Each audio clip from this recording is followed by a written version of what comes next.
So today I want to talk about a plant that is commonly seen as invasive, as a weedy species, and in many respects probably rightly so, but this plant also has a lot of edible uses, and especially regarding its seeds, which I want to highlight today. Welcome back to another video. Today I'm talking about garlic mustard and how we can use its seeds to create mustard. So garlic mustard is a non-native plant around here in North America, and it has spread to many different places, and it can also release some allelopathic chemicals via its root system down into the soil that can affect certain other neighboring plants negatively, right, in that it may kill them or stunt their growth.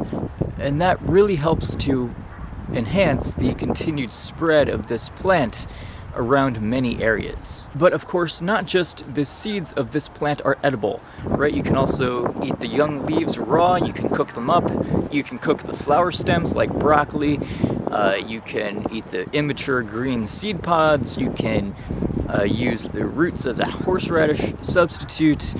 Basically the whole plant, the entire plant is edible. But like I said, I want to really focus on using the seeds today, and particularly using the seeds to make mustard. And so I'm just going to try to kind of share my own basic recipe. So when you harvest garlic mustard seeds, you want to make sure the plant is beginning to desiccate, right? It's beginning to dry down, to die down, so that you can harvest those seeds when they are mature.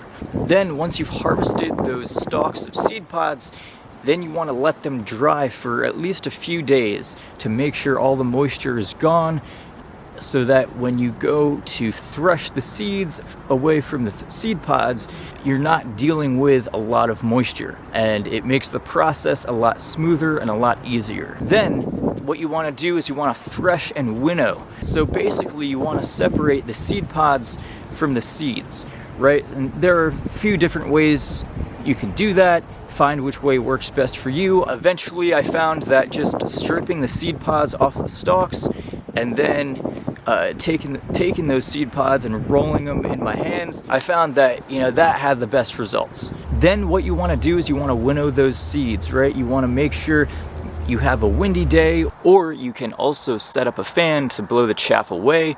That way you get a more pure product. Then after that, as you continue to collect those seeds and you shake the container a little bit, any large foreign particulate matter will float to the surface, and you can just kind of scoop that off with your hands. Alternatively, you might also be able to have some type of wire screen mesh with the proper grade, where you can separate the seeds from the larger seed pod husks or whatever may remain, so that all you're left with in the end is the seeds. And then you have your seeds that you're ready to grind down into a powder. You could probably use a few different methods. I'm using an herb and spice grinder in this situation. It's not necessarily the one I would recommend. There are probably better options available, but that herb and spice grinder was just what I had, and it seemed to work decently. You can grind the seeds as coarse or as fine as you like. It just kind of depends on what kind of texture you're looking for in the final product. Now, once you get the mustard powder, you are ready to make the actual mustard. I am basing this mustard recipe off of a recipe I did on making mustard a few years ago, and while the amounts of ingredients may not be the same, I am trying to make them as proportionally similar as possible. So first off, when I started making this mustard from the garlic mustard, I wound up with 1 3/4 cup of the ground mustard seeds. So that is what I added into the recipe, and I based the amounts of the rest of the ingredients off of that. So when you're making mustard, it's a 1-to-1 ratio between the mustard seed powder and water. After I added the 1 3/4 cup of mustard seed powder, I then added 1 3/4 cup of water. Now I used cool water, right? And that is going to preserve the spiciness, the heat of the dish. Now if you want to go for a milder product, then you can add in warm or hot water. And that is supposed to help diminish the reaction a little bit. Now before I added anything else, like the vinegar, for example, which is going to be the ingredient that really suspends that chemical reaction to preserve that heat, that spiciness in that dish. What I did was, after I mixed together the water and the mustard seed, I let that mixture sit for a few hours, right? And that gives the seeds the ability to absorb a little bit more water for these chemical reactions to start occurring, resulting in a pretty spicy mustard product. Now, if you want to decrease the heat a little further, you might be able to let the dish sit out for a few extra hours, maybe even a day or two or something like that, to let the chemical reaction run its course and begin to subside after a while, and then you can continue on with making your mustard from that point, if you're going for a more mild product. Then what I added was, I added 4 to 5 tablespoons of vinegar. I used apple cider vinegar, but you can use whatever vinegar you prefer. But the vinegar helps to actually preserve that chemical reaction that creates that spicy flavor, and so it helps to preserve that spicy flavor for a longer period of time, holding that chemical reaction in a state of suspension. The vinegar also has some antimicrobial aspects as well, helping to preserve the mustard in other ways as well. Also, I should note the mustard seed itself is also an antimicrobial agent. Then what I did is I added in some salt. Now, the salt is optional. You don't have to put it in.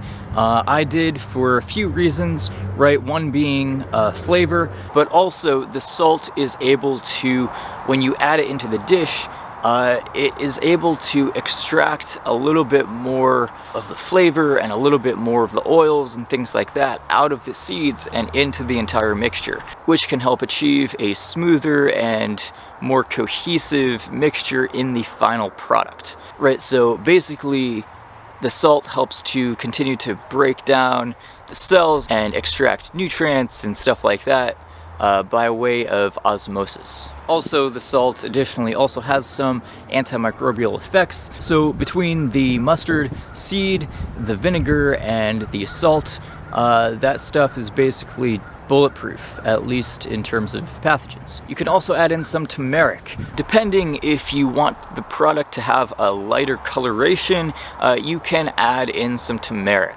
and that will help to lighten the color. Garlic mustard may have some more phenolic compounds in the seed or in the seed coating, which can darken the coloration of the mustard to more of like a darker brown, which is fine. But if you desire a lighter color or something that resembles mustard a little bit more, you can add this turmeric to add in that goldish orange color inherent in most mustard products that you'd find today. Molasses helps to add in some sweetness, right? It helps to balance out that flavor profile a little bit more. You have a lot of bitter and astringent and spicy components in there, and you add in a little bit of sweetness that can help to kind of buffer that effect a little bit. But of course, the molasses is entirely optional. You don't have to add it in, but you can if you want to. So that's basically it that I added into this recipe, but feel free to experiment, put in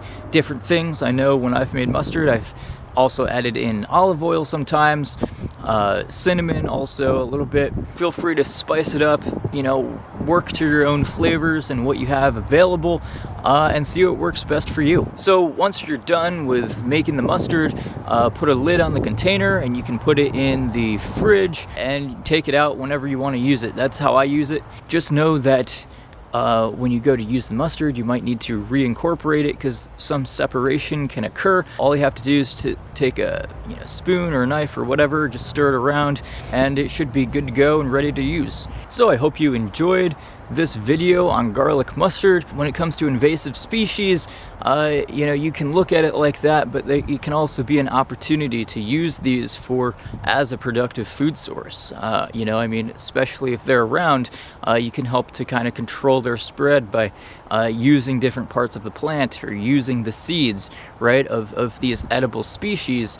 And incorporating that into your diet. And they have their own health benefits, nutritional benefits that they can add to your life. So hope you enjoyed this video. Maybe you'll make mustard someday on your own. Maybe you'll use garlic mustard too, who knows. So anyway, I hope to see you in the next video. Take care.